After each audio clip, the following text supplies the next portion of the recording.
그는 모든 걸 내려놓고 떠나야만 했다. 몇 달 전 30대 중반의 독일인 요한은 인생의 전환점을 맞이했습니다. 직장에서의 과도한 스트레스, 엇갈리는 인간관계, 그리고 점점 더 심해지는 자신에 대한 불만족. 그는 거울 속에 비친 자신을 보며 문득 생각했죠. 나는 누구인가? 그 질문은 그를 한국으로 이끌었습니다. 원래 한국은 그저 인터넷에서 본 몇 장의 사진, 유튜브에서 본 가벼운 여행 영상 속 나라였습니다. 하지만 그곳에 가면 뭔가 달라질 거라는 막연한 기대가 있었습니다. 그는 무작정 6개월간의 한국 생활을 계획하며 비행기에 몸을 실었습니다. 인천공항에 내린 순간 요한은 첫 충격을 받았습니다. 공항의 깔끔한 시스템, 빠른 입국 절차, 친절하게 인사하는 공항 직원들, 모든 게 마치 영화 같았죠. 공항 밖에 나가자마자 체계적으로 정리된 교통체계와 번쩍이는 고층 건물들이 눈길을 사로잡았습니다. 한국은 이렇게 정리된 곳이구나. 요한은 처음으로 한국에서의 삶의 기대감을 품게 됩니다. 인천공항에서 나온 요한은 공항 리무진 버스를 타고 서울 시내로 향했습니다. 그가 앉은 창가 자리로 쏟아지는 겨울 햇살은 따뜻했지만 그보다 더 요한의 마음을 달구던 건 창밖 풍경이었습니다. 익숙하지 않은 한글 간판들,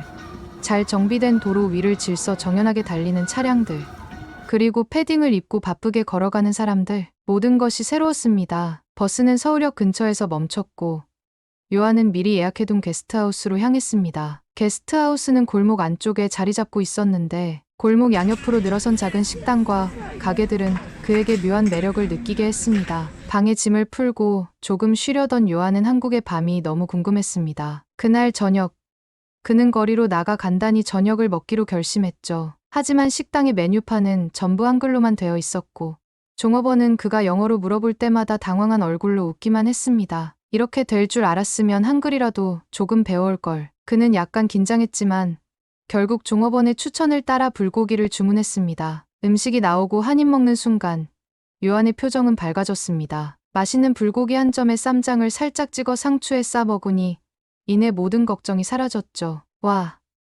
이런 맛은 처음이야. 그는 한국 음식이 이렇게 다양하고 풍부한 맛을 가졌다는 사실에 놀라며 그날 밤 만족스러운 저녁을 마무리했습니다. 게스트하우스로 돌아온 그는 생각했습니다. 이 나라에 대해 더 많이 알아가고 싶다. 하지만 진짜 나를 찾기 위해 지금의 나는 더 많이 깨지고 변화해야만 할 것 같다. 그날 밤 요한은 게스트하우스의 공용 공간에서 다른 외국인 여행자들과 한국인 직원들을 만났습니다. 그의 어색한 미소를 눈치챘는지 직원 중 한 명인 지수는 밝은 목소리로 인사를 건넸습니다. 안녕하세요. 여행 오셨어요? 요한은 약간 어눌한 한국어로 대답했습니다. 네. 여행. 아니면 나를 찾으려고요. 지수는 조금 놀란 표정을 지었지만 곧 미소를 지으며 말을 이어갔습니다. 멋지네요. 그런데 한국에서 자신을 찾는다니 조금 독특한 이유네요. 대화는 자연스럽게 이어졌고 지수는 요한에게 게스트하우스 근처의 추천 장소를 알려주었습니다. 내일 아침에 시간이 되시면 한강에 가보세요. 강을 따라 걷다 보면 마음이 정말 편안해질 거예요. 그리고 저녁에는 남산타워도 추천하고요. 야경이 멋지거든요. 요한은 지수의 조언에 고개를 끄덕이며 고맙다는 말을 남겼습니다. 그러면서도 한편으로는 자신이 찾고자 하는 것이 단순한 풍경이나 경험 이상의 것임을 알고 있었습니다. 그는 다시 한번 한국에 온 이유를 되새기며 방으로 돌아갔습니다. 침대에 누워 천장을 바라보던 요한은 문득 공항에서 만난 한국인들, 거리에서 본 사람들, 그리고 방금 대화했던 지수의 밝은 미소가 떠올랐습니다. 그들에게는 그가 알지 못했던 특별한 에너지가 있었습니다. 뭔가 자신을 끌어당기는 듯한 이질적인 감각. 여기서 내가 무엇을 배우고 어떤 답을 찾게 될까? 그는 잠들기 전 마지막으로 이렇게 중얼거렸습니다. 잠들지 못한 요한은 새벽녘이 되어서야 침대에서 몸을 일으켰습니다. 창밖으로 보이는 서울의 야경은 여전히 생동감 있었습니다. 거리 곳곳에 켜진 가로등과 간판들, 그리고 한밤중에도 어딘가로 부지런히 향하는 사람들의 모습은 그에게 묘한 감정을 불러일으켰죠. 도대체 저 사람들은 어디로 가는 걸까? 왜 이렇게 바쁘지? 요한은 커피 한 잔이 간절해졌습니다. 게스트하우스에 마련된 간이 주방에서 커피를 내리고 작은 머그잔을 들고 창가에 앉았습니다. 그는 서울의 밤을 천천히 음미하며 깊은 생각에 잠겼습니다. 나는 항상 나 자신을 찾겠다고 말했지만 정작 무엇을 찾아야 하는지조차 몰랐던 건 아닐까? 독일에서 그는 회사와 집, 슈퍼마켓, 그리고 다시 회사로 이어지는 단조로운 일상에 갇혀 있었습니다. 언제나 효율성과 성과가 중요했고 스스로를 돌아볼 여유는커녕 그런 생각 자체가 사치처럼 느껴졌습니다. 그는 자신이 기계처럼 살고 있다는 느낌을 떨칠 수 없었죠. 그런데 이곳 한국은 달랐습니다. 짧은 시간이었지만 사람들의 에너지가 요한에게는 생소하고도 따뜻하게 느껴졌습니다. 그들의 부지런함 속엔 무언가를 이루려는 강렬한 의지가, 친절한 미소 속에는 살아있는 감정이 녹아 있었습니다. 그는 한국에서 자신도 그런 진짜 감정을 느껴볼 수 있을 거란 희망을 품기 시작했습니다. 커피 잔을 내려놓은 요한은 충동적으로 외투를 걸치고 밖으로 나갔습니다. 새벽의 서울 거리를 걷는 동안 그는 조금씩 자신이 한국에 온 이유를 깨닫는 듯했습니다. 그리고 그 순간 그는 자신이 변화를 두려워하고 있었다는 사실을 인정했습니다. 독일에서는 일상에 갇혀 변화를 거부하며 안정만을 추구했지만 지금 이곳에서는 그 안정감조차 버릴 수 있을 것 같았습니다. 어쩌면 나를 찾는다는 건 새로운 내가 되는 걸 받아들이는 걸지도 몰라. 그렇게 생각하자 마음이 한결 가벼워졌습니다. 그는 처음으로 한국에서의 시간을 진정 즐길 수 있을 것 같은 예감이 들었습니다. 다음 날 아침, 요한은 지수가 추천한 대로 한강공원으로 향했습니다.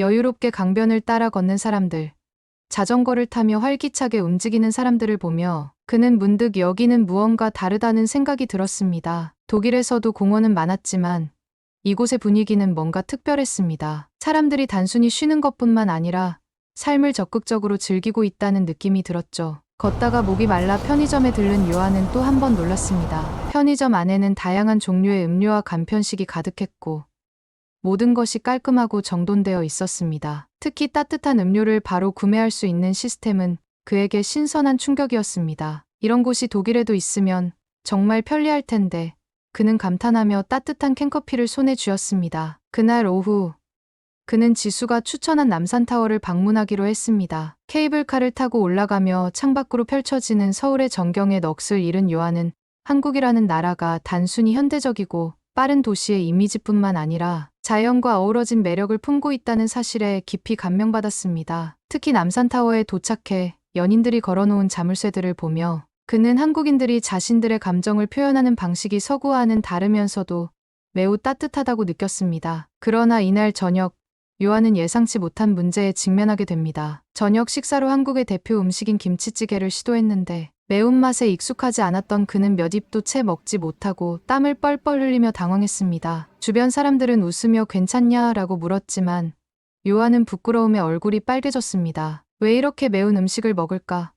속으로 불평했지만 식당에서 만난 한 가족이 따뜻한 미소로 찬물과 달달한 음료를 건네며 천천히 드세요라고 말했을 때 그는 그들의 친절의 마음이 녹았습니다. 그날 밤 요한은 다이어리에 이렇게 적었습니다. 한국은 내게 많은 것을 가르쳐주고 있다. 때로는 작은 충격 속에서도 따뜻함을 느낄 수 있다는 것을.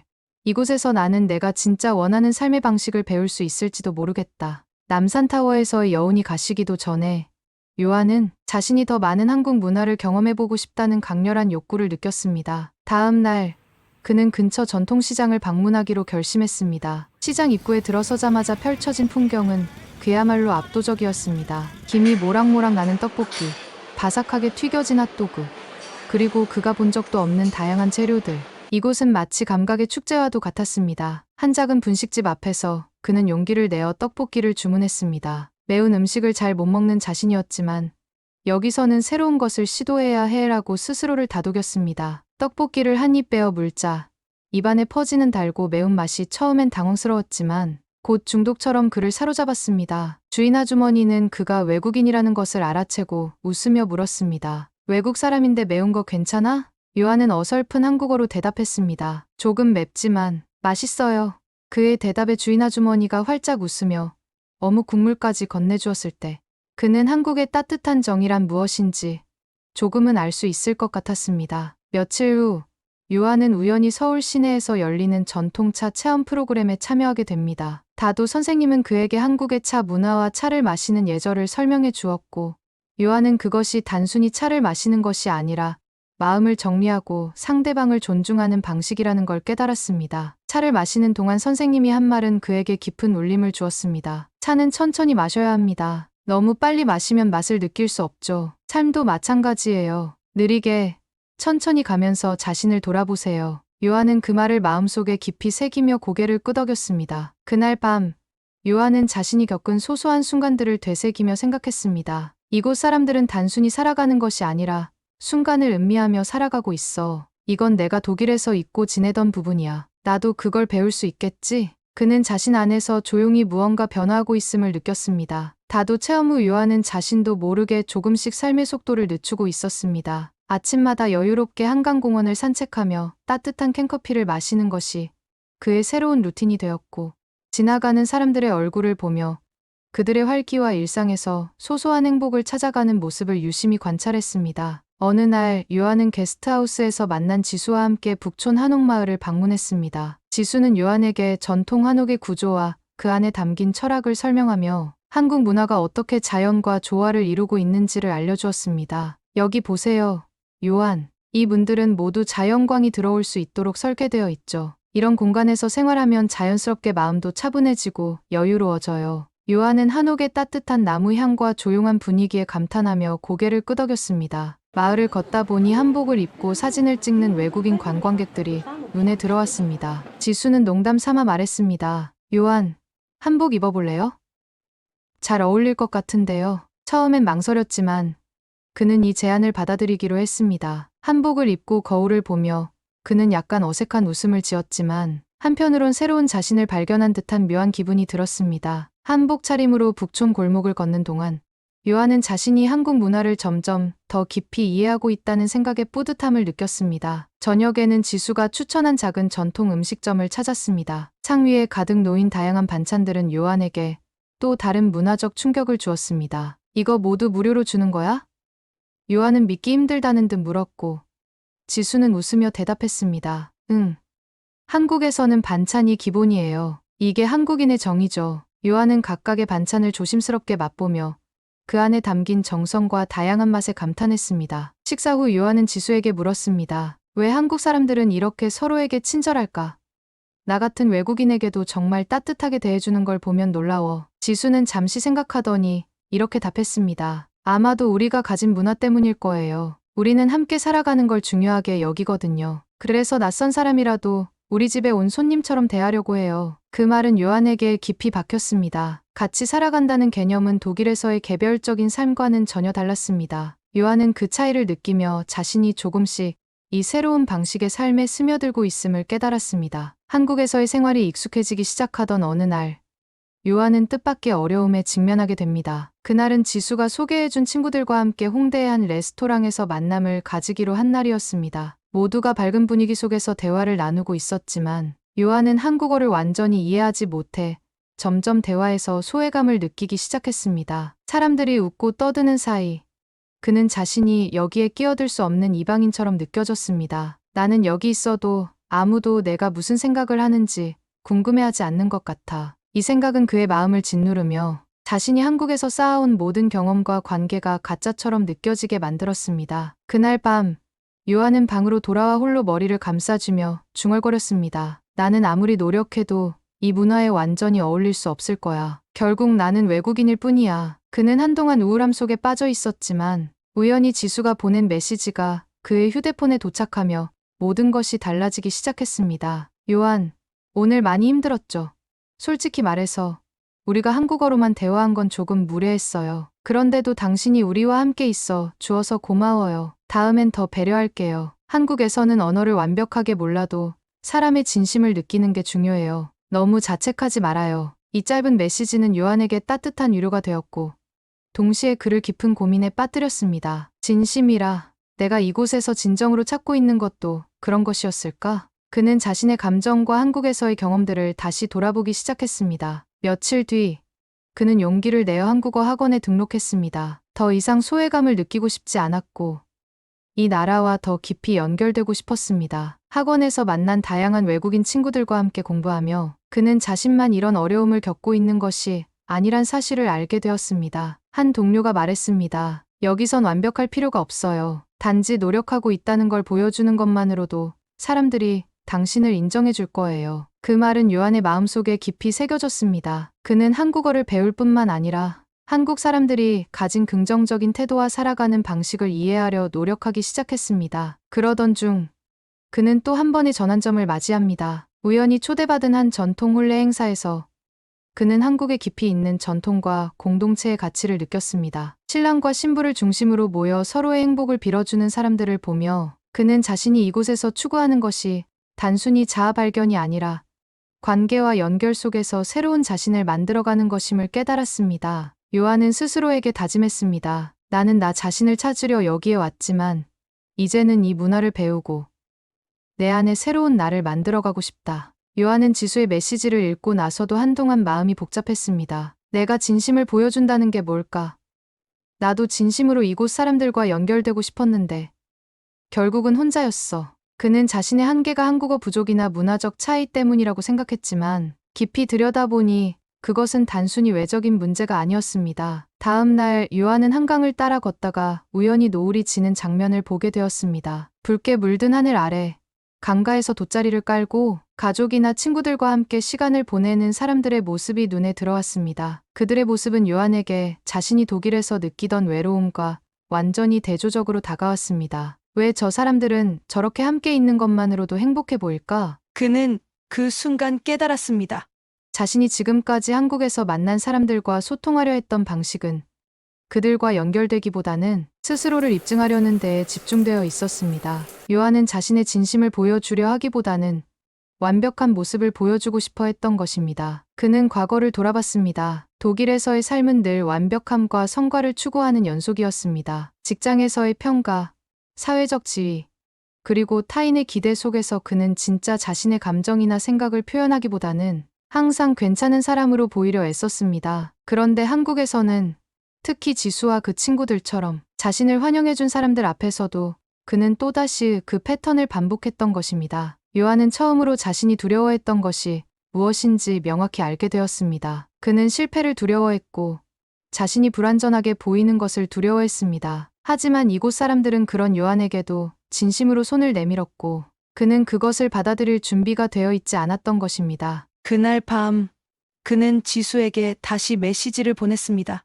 고마워요, 지수. 제가 오늘 많은 생각을 했어요. 이제 알았어요. 내가 여기에 온 건 새로운 곳에서 나를 증명하기 위한 게 아니라 나 자신을 더 잘 이해하기 위해서였다는 거요. 당신과 친구들이 나를 환영해 준 것도 잊지 않을게요. 지수는 금세 답장을 보냈습니다. 요한, 당신은 이미 충분히 잘하고 있어요. 완벽할 필요 없어요. 그냥 당신 그대로 있어도 괜찮아요. 그게 우리가 당신을 좋아하는 이유니까요. 그 메시지를 읽은 요한은 문득 가슴이 따뜻해지는 것을 느꼈습니다. 그는 비로소 한국에서의 경험이 단순히 새로운 문화를 배우는 것이 아니라 자신을 다시 정의하는 과정이라는 사실을 받아들이기 시작했습니다. 며칠 후, 그는 지수와 함께 작은 봉사활동 모임에 참가했습니다. 길거리에서 노숙자들에게 따뜻한 음식을 나눠주는 일이었는데 요한은 언어의 장벽을 넘어서 그들에게 미소와 손길을 전하며 진정한 연결을 느꼈습니다. 이런 게 진심이구나. 그는 속으로 생각했습니다. 이 경험은 단순한 깨달음이 아닌 그의 행동과 태도를 바꾸는 계기가 되었습니다. 요한이 한국에서의 삶을 시작한 지 몇 달이 흘렀습니다. 그는 더 이상 자신을 입증하거나 완벽하게 보이려는 데 신경 쓰지 않았습니다. 대신 그는 소소한 순간들 속에서 행복을 찾고 자신과 타인에게 진심을 전하는 법을 배워가고 있었습니다. 어느 날 요한은 한국 친구들과 함께 한강에서 야외 바비큐를 즐기며 이런 말을 했습니다. 한국에 오기 전 나는 늘 나를 증명하려고만 했어요. 하지만 이제는 그냥 나 자신을 받아들이는 법을 배우고 있어요. 이곳에서 나는 새로운 내가 되었어요. 그의 말에 친구들은 고개를 끄덕이며 웃음을 지었습니다. 그는 독일로 돌아가야 할 날이 다가오고 있다는 사실을 알면서도 더 이상 두렵지 않았습니다. 한국에서 배운 가치는 단순히 새로운 문화를 아는 것이 아니라 삶을 바라보는 새로운 시각을 열어준 것이었기 때문입니다. 떠나기 전날 요한은 지수와 함께 서울의 야경이 한눈에 보이는 남산타워를 다시 찾았습니다. 그가 처음 서울에 왔을 때와는 전혀 다른 기분이었습니다. 그는 야경을 바라보며 말했습니다. 지수, 한국은 내게 새로운 길을 열어줬어요. 고맙습니다. 내가 여기서 배운 모든 것들을 내 삶에 담을 거예요. 지수는 미소를 지으며 대답했습니다. 요한, 우리도 당신을 통해 배운 게 많아요. 당신은 한국에 왔을 때 이미 훌륭한 사람이었어요. 하지만 이제는 당신도 그걸 알게 된 것 같아서 기뻐요. 요한은 떠나는 날, 공항에서 마지막으로 이렇게 다짐했습니다. 나는 이제 새로운 나를 알게 됐다. 한국에서 배운 삶의 방식, 사람들의 따뜻함, 진심을 나누는 법을 내 안에 간직하며 살아갈 거야. 그리고 언젠가 다시 이곳으로 돌아오고 싶다. 비행기에 몸을 실은 요한은 창밖으로 작아져 가는 서울의 전경을 바라보며 미소 지었습니다. 한국에서의 시간은 단순한 여행이 아니었습니다. 그것은 그의 삶을 바꾼 진정한 시작이었습니다. 출국 당일 아침, 요한은 게스트하우스에서 마지막으로 짐을 챙기며 자신이 겪은 모든 순간을 되돌아봤습니다. 그가 처음 한국에 왔을 때는 단지 새로운 환경에서 답을 찾고 싶었을 뿐이었지만, 이제는 그 답이 단순한 장소가 아니라 그의 내면에 있다는 것을 깨달았습니다. 공항으로 가는 길, 지수는 요한과 함께 있었습니다. 차 안은 평소와 달리 조용했지만 그 침묵 속에도 서로를 향한 깊은 이해가 있었습니다. 공항에 도착해 짐을 붙이고 나니 마침내 이별의 시간이 다가왔습니다. 지수, 당신과 한국에서 만난 모든 사람들이 내게 너무 큰 선물이었어요. 한국에서 내가 배운 건 그냥 문화가 아니에요. 살아가는 법이에요. 요한은 마음속에 차오르는 감정을 참지 못하고 이렇게 말했습니다. 언젠가 다시 한국에 돌아올게요. 더 성장한 모습으로요. 지수는 고개를 끄덕이며 웃었습니다. 요한, 한국은 언제나 당신을 환영할 거예요. 그러니까 두려워하지 말고 당신의 길을 걸어가요. 우리 모두 당신을 응원할 거예요. 비행기에 올라탄 요한은 창가에 앉아 천천히 창밖을 바라보았습니다. 서울의 풍경이 점점 작아지며 사라졌지만 그의 마음속에서는 한국에서의 모든 순간이 선명하게 남아 있었습니다. 그는 다시 다이어리를 꺼내며 마지막으로 이렇게 적었습니다. 한국은 내게 새로운 나를 발견할 기회를 주었다. 이곳에서 나는 더 이상 자신을 숨기거나 완벽해지려고 애쓰지 않아도 된다는 것을 배웠다. 이제 나는 더 진실된 나로서 살아가고 싶다. 한국에서 내가 배운 모든 것을 가슴에 담고 내 삶의 모든 순간에 이 경험을 새기겠다. 비행기가 구름을 뚫고 날아오르며 그의 여정은 끝났지만 동시에 새로운 길이 열렸습니다. 요한은 독일로 돌아가 자신의 일상 속에서도 한국에서 느꼈던 따뜻함과 진심을 실천하기로 결심했습니다. 그의 삶은 이제 더 이상 도망치기 위한 여정이 아니라 자신을 발견하고 세상과 진정으로 연결되기 위한 여정이었습니다. 영상이 유익하고 감동적이었다면 좋아요, 구독, 그리고 알림 설정 부탁드립니다. 앞으로도 더 많은 사람들의 도전과 극복 이야기를 들고 찾아뵙겠습니다. 감사합니다.